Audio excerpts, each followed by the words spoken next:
Bonjour, je m'appelle David. Dans l'histoire récente, pour nous les Occidentaux, le dessert est le dernier plat servi après un repas. Et il est typiquement composé d'aliments sucrés. Pour plusieurs personnes, le dessert est une partie irremplaçable des repas. Brila Savarin a dit « Un repas sans fromage est comme une belle à qui il manque un œil ». La France, historiquement, a été l'origine d'une grande quantité de desserts. Aujourd'hui, c'est presque impossible de parler de cette partie de nos repas sans faire référence à la France. C'est pour ces deux points de vue que moi et mes copines, nous allons vous présenter notre mini-projet 4 desserts français et ses caractéristiques. Les 4 desserts que nous vous présenterons sont les mousses au chocolat, la tarte tatin, la crème brûlée, le macaron. Qu'est-ce que c'est la mousse au chocolat? La mousse au chocolat est un dessert français très connu, très simple, mais à la même fois il doit être fait avec beaucoup d'attention. La clé pour une bonne mousse est le chocolat. Il doit être riche et de la meilleure qualité possible. D'où ce que les mousses au chocolat vient. Lorsque le mot mousse commence à être utilisé en 1894, il est réservé pour certaines préparations à base de poissons ou de légumes. C'est au début du XXe siècle que l'artiste Henri Toulouse-Lautrec eut la brillante idée d'ajouter du cacao à une mousse et donna naissance à ce dessert à la texture si aérienne. Le premier nom qu'il lui donne, mayonnaise de chocolat, fut très vite changé au profit du délicieux sobriquet que nous lui connaissons aujourd'hui. Comment est-ce que le mousse au chocolat est fait? Le mousse au chocolat a 1001 déclinations, mais ici on a la recette originale et basique. Si on veut, on peut leur rajouter des ingrédients originaux, comme de l'alcool, de la menthe, des oranges et même des marshmallows. Les ingrédients: 300 g de chocolat noir, 6 œufs, 60 g de beurre doux, 60 g de beurre demi-sel, 50 g de sucre et un pincé de sel. La préparation: faire fondre au bain-marie les chocolats avec le beurre. Séparer les blanches des jaunes, puis faire monter les blanches en liège en pensant à rajouter un pince de sel. Ajouter le sucre et les jaunes d'œufs au chocolat et au beurre fondu. Incorporer délicatement les blanches à cette préparation. Mettre au réfrigérateur pendant 6 heures minimum et déguster très frais. La tarte tante est une tarte aux pommes renversées, dans laquelle les pommes sont caramélisées au sucre et au beurre, avant la cuisson de la tarte. Son invention accidentelle en fait un exemple de sérendipité. En France et ailleurs, ce dessert est un classique de restaurant. Il peut être servi avec une bulle de glacé à la vanille ou un remécan de crème fraîche. L'histoire de la tarte tante est assez sympathique. Elle trouve son origine à la fin du XIXe siècle, dans un restaurant du plein centre de la France, en Sologne. Ce sont 2 sœurs, Caroline et Stéphanie Tatin, qui inventeront un peu par hasard la célèbre tarte. La tarte n'est pas renversée comme on le prétend, mais elle a brûlé.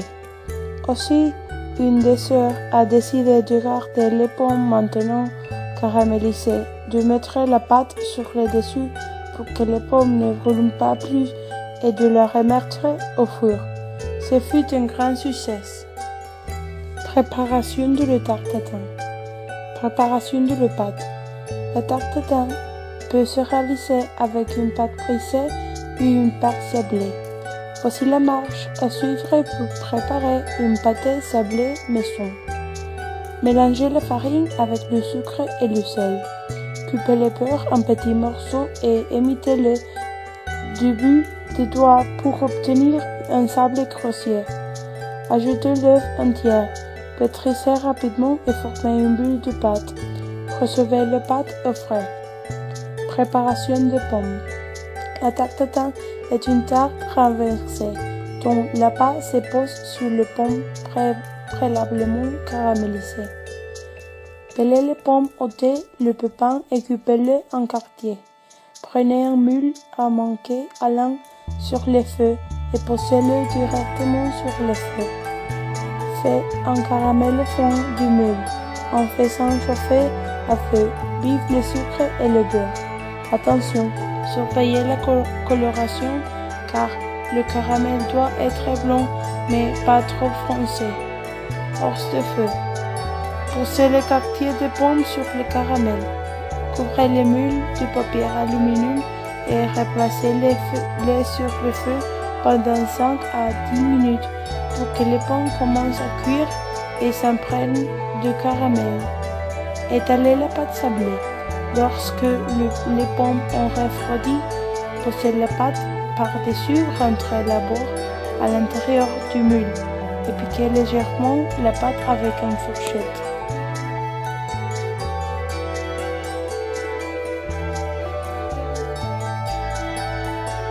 Pour la cuisson, faites cuire la tarte tatin dans votre four à 200 jusqu'à ce que la pâte soit bien cuite et que le caramel remonte sur les bords du moule.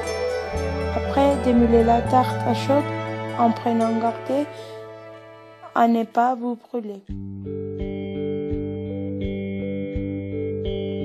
La crème brûlée est un dessert composé de jaune d'œuf, de sucre, de crème et de vanille.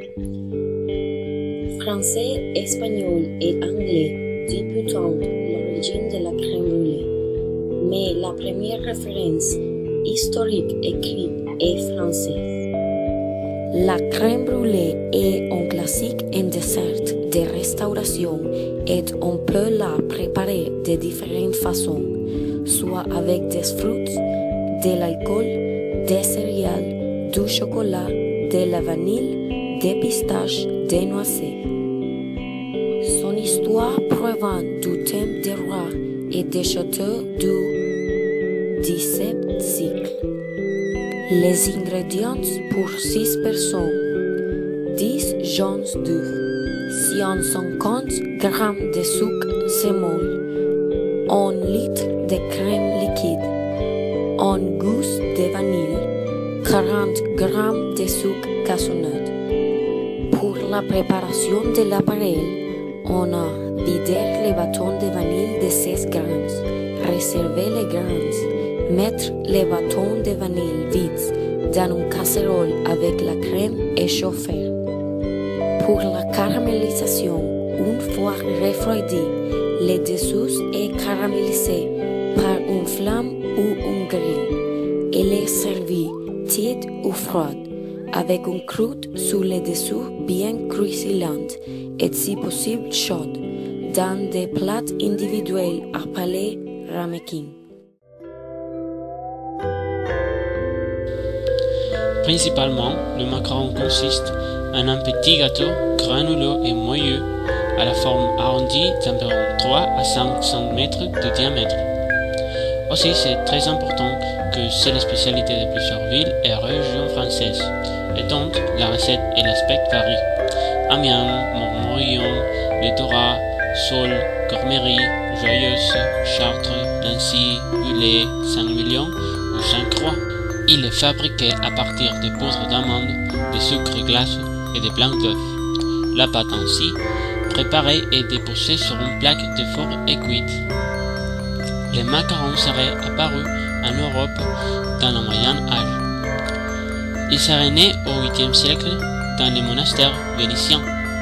Avant de s'unir 2 à 2, ces petits gâteaux se présentaient individuellement. C'est à la Renaissance qu'il a été introduit en France par Catherine de Médicis, à l'occasion de son mariage avec le duc d'Orléans, futur roi de France. Mais c'est dans les années 1830 à Paris que les pâtissières ont eu l'idée d'accoler ces biscuits deux par deux en les garnissant d'une ganache. Ces macarons parisiens a été notamment popularisé par la maison Ladurée, qui est aujourd'hui encore l'une des plus célèbres enseignes à créer des macarons.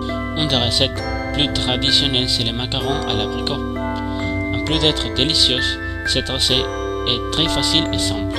Il n'a que 4 ingrédients et 4 étapes. Cette recette sera suffisante pour 25 portions. Le temps de préparation sera 1h20 environ. Les ingrédients nécessaires sont 250 g de sucre en poudre, 125 g d'amandes en poudre, 2 blancs d'œufs, 150 g de sucre semoule et de la confiture d'abricot. Pour préparer ces macarons, on doit mettre dans une terrine des amandes et le sucre que l'on retravaillera à la spatule en ajoutant le blanc par petites quantités. C'est nécessaire de la faire comme ça parce que la pâte doit rester suffisamment dure pour être moulée à la main. Après, on doit former des petites boules de la grosseur d'une noix que l'on roulera dans le sucre granulé. Ensuite, on doit poser ces boules sur une plaque recouverte d'une feuille de papier et puis on doit faire un trou au centre avec le bout du doigt. Finalement, on doit leur cuire à four moyen pour 10 minutes et après leur faire reposer. Au moment qu'ils soient froids, on doit leur verser dans le trou de la confiture d'abricot à l'aide d'une cuillère à café. Cette recette a été créée par le site web Recette Macaron.